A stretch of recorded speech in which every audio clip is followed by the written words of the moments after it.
जीवन में राग द्वेष न रह जाए। बड़ा खतरनाक है ये राग द्वेष। अगर किसी से राग है तो बड़ा सूक्ष्म होता है राग का धागा, और वो जब हमारे ऊपर संकट आएगी, विपत्ति आएगी, या तो वो धागा दिखाई देता कि अभी वो है ना।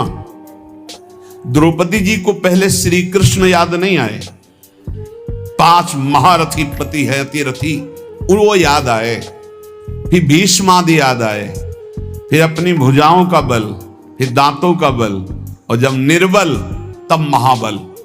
सुनेरी मैंने निर्बल के बल राम, महाबल प्रभु श्री कृष्ण का तब जागृत हुआ। ये राग बहुत खतरनाक है, किसी से राग ना करें। यही राग जब प्रियालाल के चरणों में अर्पित हो जाता है तो अनुराग कहलाता है। जब शरीर भोग, शरीर संबंधी, यही बहुत फंसाव वाला जन्म मरण चक्र का मूल यही राग है। और जब इसमें बाधा पड़ती तो द्वेष हो जाता है। द्वेष बहुत खतरनाक है। भजन कर रहे हैं, कई वर्ष पहले किसी ने कुछ कहा, याद आ गया और जलने लगा हृदय। उसकी पूरी सामने झांकी है, भजन कर रहे हैं प्रभु का, और झांकी है उस द्वेष जिससे हुआ है, और हृदय जलने लगा। या कभी वो सामने पड़ गया तो देखकर जल। द्वेष ना होने पावे, अजात शत्रु ते सदा। भक्त अजात शत्रु होता, एक भी पूरा सृष्टि में शत्रु ना होने पावे। तो बोले क्या भक्त से क्रोध लीला नहीं होती? क्या भक्त क्रोध नहीं करता जैसे द्वेषी पुरुष करते हैं? बोले होता है, लेकिन भक्त का द्वेष ऐसा होता है जैसे जल में रकील खींचो, कितने सेकेंड, बस जितने में खींच रही उतने में, इसके बाद नहीं। ऐसा नहीं कि उसके चिंतन में आएगा कि वो बहुत दुष्ट है, ऐसा कभी नहीं आएगा। अगर कभी ऐसा दिखाई दे रहा है तो वैसे जल में जैसे ऐसे, बस ऐसे किया, खत्म। और संसारी पुरुष का द्वेष कैसा होता है? पत्थर की रकील खींच दो तो बनी की बनी, और वो जल की रकील, जल में ऐसे रकील खींचो, 1 सेकेंड में खत्म। ऐसे भक्त का आवेश होता है। कोई धर्म विरुद्ध या इष्ट विरुद्ध या ऐसा तो एकदम वो आवेश दिखाई देगा, लेकिन उसी क्षण वो तत्काल बिल्कुल द्वेष किंचन मात्र नहीं, किंचन मात्र मंगल की भावना नहीं। अगर राग द्वेष है तो फिर वो भक्त कैसा?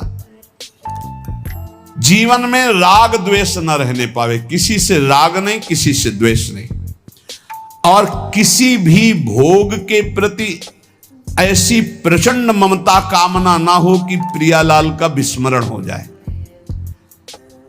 प्रियालाल का स्मरण करते हुए धर्मयुक्त भोग को जीवन यापन के लिए स्वीकार किया गया है। प्रियालाल का स्मरण चल रहा है और शास्त्र सम्मत धर्मयुक्त भोग है जीवन यापन के लिए, लेकिन शास्त्र विरुद्ध प्रियालाल का विस्मरण करा दे ऐसा भोग भक्तजन स्वीकार नहीं करते, और जो स्वीकार करते हैं वो भक्त नहीं होते। राग द्वेष भक्त के जीवन में नहीं होता, और ऐसी भोग कामना नहीं होती जो भगवत विस्मरण करा दे या शास्त्र विरुद्ध हो। अगर शास्त्र विरुद्ध और भगवत विस्मरण कराने वाली भोग वासना, वो फिर अभी भक्ति रंग नहीं लाई। तीसरा, भजन करते हुए इसी 8वें पंक्ति में 3 बातें। पहला राग द्वेष, दूसरा भोग ममता कामना का जो विषय है वो इष्ट चिंतन और धर्म शास्त्र सम्मत। तीसरा, मद अभिमान नहीं आना चाहिए। भक्ति में भी अभिमान जागृत हो जाता है, सामने वाला ऐसा है, सामने वाला ऐसा है। जहां पर दोष दर्शन होने लगे वहां जान लेना अभिमान आ गया है। बिना गुणाभिमान हुए दूसरे में दोष दर्शन नहीं हो सकता।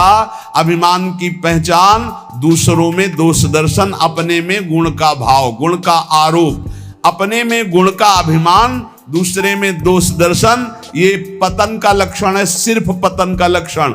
ऐसा हो जाए तो प्रभु के सामने चिल्ला के रो, बचा लो प्रभु बचाओ, अभिमान आ गया। भगवान को अभिमान बिल्कुल पसंद नहीं है। दैन्यता से भगवान प्यार करते हैं और अभिमान से भगवान रोष करते हैं। सुनहु राम कर सहज स्वभाव, जन अभिमान ना राखें काऊ। अभिमान आ गया तो कोई होगी बहुत बड़ी विचित्र भयावनी लीला, इसलिए बचो। जहां अभिमान आवे तो रो प्रभु से, प्रभु दूर कर दो। भयावनी लीला करते हैं फिर वो जब अभिमान आ जाता है। देखो कैसी देवर्षि नारद जी के साथ की, कैसे गरुड़ जी परेशान हो गए। भक्त के हृदय में कभी अभिमान नहीं आना चाहिए। अभिमान की पहचान दूसरों में दोष दर्शन, अपने में गुण का आरोप। इसी 8वें सूत्र में चौथा, चाहे जो कुछ नष्ट हो जाए कभी शोक विषाद नहीं करना, रोना नहीं। भक्त है, परिवार का कोई पधार गया है तो कीर्तन कर रहा है, वो रोएगा नहीं। ये रोना केवल मोह ममता का क्षेत्र है और नहीं रोना चाहिए। जब अब गीता जी का पीछे व्याख्या चल रही थी तो जो रोज सुनते हैं उनको याद होगा, रोने वाले के आंसू और नाक लार सब उस जीवात्मा को पीना पड़ता है जो पधार गया है। कभी नहीं रोना चाहिए। उस समय नाम कीर्तन करना चाहिए, भगवत यश गुणगान करना चाहिए, उस जीवात्मा के मंगल के लिए भगवान का नाम जप करके देना चाहिए, रोना नहीं। कुछ भी नष्ट हो जाए, कोई भी मर जाए, शोक विषाद नहीं करना, रोना नहीं। ये भक्ति के मार्ग का विषय। मंजीरा उठाओ, सब मिलके कीर्तन करो और भगवान का यश गान करते हुए उनकी अंतिम यात्रा। भक्तों की तो मृत्यु भी महोत्सव होती है। संसारी लोगों के लिए छाती पीटते हैं लोग, उनके मरे हुए व्यक्ति की छाती में नहीं, ऐसे पीटते हैं, वैसे पीटते हैं। और जब वो पीट के रो रहे हो घर वाले, तब पूछना कि तुम क्यों रो रहे हो, तब असलियत पता चलती है। वो रो नहीं रहा उसके लिए कि इसलिए रो रहा है, वो अपने लिए रो रहा है कि हम जो चाहा अपने लिए, बस अपनी कामना की पूर्ति के लिए। भक्त को कभी ऐसा नहीं करना। कोई पधार गया बहुत गंभीर, कोई रोए तो डांट देना चाहिए, चुप शांत नहीं रोना। उस जीव को क्यों अब कष्ट देना। अब तो नाम कीर्तन, मान लो 50 लोग आए, 50 लोग नाम कीर्तन करो और फिर उसको भगवान के मार्ग में अग्रसर हो आगे। जहां जीवात्मा जाए उसका अच्छी जगह जन्म हो, उत्तम कुलवान भक्तवानों के घर में जन्म हो, भगवत प्राप्ति हो जाए उसको। ऐसे नाम कीर्तन करके उसको प्रदान करो, तब तो बढ़िया बन जाएगा। ये सब बैठे बैठे वो इधर उधर की बातें उच्चारण करके रोना, ये सब कुछ भी नष्ट हो जाए। भक्त के आंसू सिर्फ भगवान के लिए गिरते, ध्यान रखना। भक्त की आंसू रूपी धरोहर सिर्फ भगवान के लिए काट दिया जाए तो भी आंसू नहीं गिरेंगे। भगवान के लिए ही आंसू गिरने चाहिए। शोक विषाद नहीं होना चाहिए। कुछ भी नष्ट हो जाए, क्यों नहीं होना चाहिए। हमारी तो सब जीवन था, ये नष्ट हो गया। जिसने एक क्षण में अनंत ब्रह्मांडों का सृजन कर दिया वो मेरा स्वामी है। वो चाहेगा तो हर व्यवस्था हो जाएगी, हर व्यवस्था। और हम आपसे सच्ची कहते हैं, भक्त का जो कुछ नष्ट होता है अच्छा होने के लिए होता है, पक्का समझना। नामदेव जी की कुटिया में आग लगी तो सब अच्छा ही अच्छा हो गया, नहीं हुआ। कहीं भी कुछ भी, भक्त का अगर कहीं भी कुछ भी हानि होगी, तुम निष्ठा से रहना, सब बढ़िया ही होगा। आप देख लेना, परिणाम में देख लेना। शोक किस बात का। कोई नई व्यवस्था किया है मालिक ने, इसीलिए पुराने को आग लगवा दी है, या पुराना नष्ट हो गया, कोई नई व्यवस्था की। भगवान की ताकत नहीं कि वो अमंगल कर दे। किसी ने कहा हमारा मन भगवान में ना लगा हो और हम फिर भोग लगाएं, सेवा करें तो भगवान स्वीकार कर लेंगे। कहां, वो बड़े कृपालु है। अरे पूरे समय मन नहीं लगा, लेकिन आपने कहीं ना कहीं मन में तो ये बनाया था कि भगवान को हम भोग लगा ले जा रहे हैं। इतनी भी ना तो श्रद्धा थी पाई भर, ना कोई भगवान से अपनापन था। स्तनों में जहर लगाया था भगवान को मारने के लिए, और भगवान ने फल दिया यशोदा मैया को जो मिलता है। ऐसे तो हमारे कृपालु भगवान है। तुम दूध का भोग लगाने सही में जा रहे हो, अब मन लगे चाहे न लगे तुम्हें फल तो मिलेगा ही। ये संशय मत करो, हमारे भगवान पर बड़े कृपालु हैं। शोक विषाद का विषय भक्त का नहीं होता। किसी के मर जाने पर, या किसी के नष्ट हो जाने पर, या किसी के छूट जाने पर। अमुक ने हमको छोड़ दिया, बड़ी कृपा की, क्यों, अब हमारा सहयोगी मित्र कौन होगा, भगवान। पक्का समझो, अगर हम किसी से अपनापन करते हैं तो सिर्फ भगवान के भाव से करते हैं। मेरे प्रभु, आप इस हृदय मंदिर में बैठे, इसलिए मैं बस, और कोई संबंध नहीं, केवल एकमात्र प्रभु ही वही है। उसी रूप कितने हैं लेकिन स्वरूप एक ही है, सब में वही हमारे युगल सरकार विराजमान है।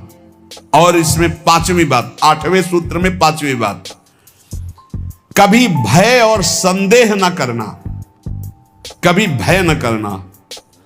किसी की किसी भी तरह से प्रतिकूलता देने पर डरो मत, तुम्हारे रक्षक भगवान हैं। बोले हमारी तो प्रिया जो है नील कमल हाथ में लिए हुए हैं, अब ना तो तलवार है ना गदा है, कैसे रक्षा करेंगे? तो जो ये सब बड़े बड़े दिव्यास्त्र हैं जो जानने वाले हैं, तो 19 चरण चिन्ह प्रिया और लाल 19 चरण चिन्ह है। ये चरण चिन्ह अपने भक्त जनों की रक्षा के लिए, इन्हीं में सुदर्शन चक्र, इन्हीं में कौमोदकी गदा, इन्हीं में सब कुछ विराजमान है। भक्त की रक्षा के लिए प्यारी जी की चरण चिन्ह बलवान। वृंदावन दास चाचा जी ने बड़ी महिमा चरण चिन्हों की वर्णन की, कभी अवसर आएगा तो सुनाएंगे। हमें भय नहीं करना और हमें संदेह नहीं करना, पता नहीं भगवान ऐसा करे कि ना करे, पता नहीं प्रिया जो आगे ऐसा संभाले कि ना संभाले।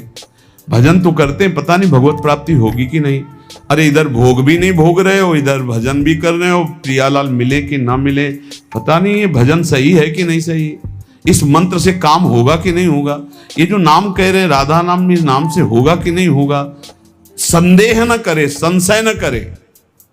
देखो राधा नाम तो वृंदावन में व्याप्त है और हमारे रस ग्रंथों में व्याप्त है। संदेह शब्द नहीं होना चाहिए उपासना में।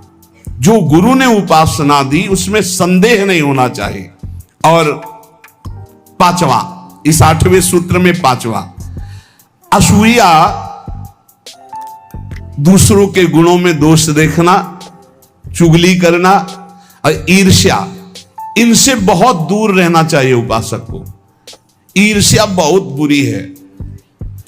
कंचन तजना सहज है, सहज तिया का नेह, मान बड़ाई ईर्ष्या दुर्लभ तजनाए।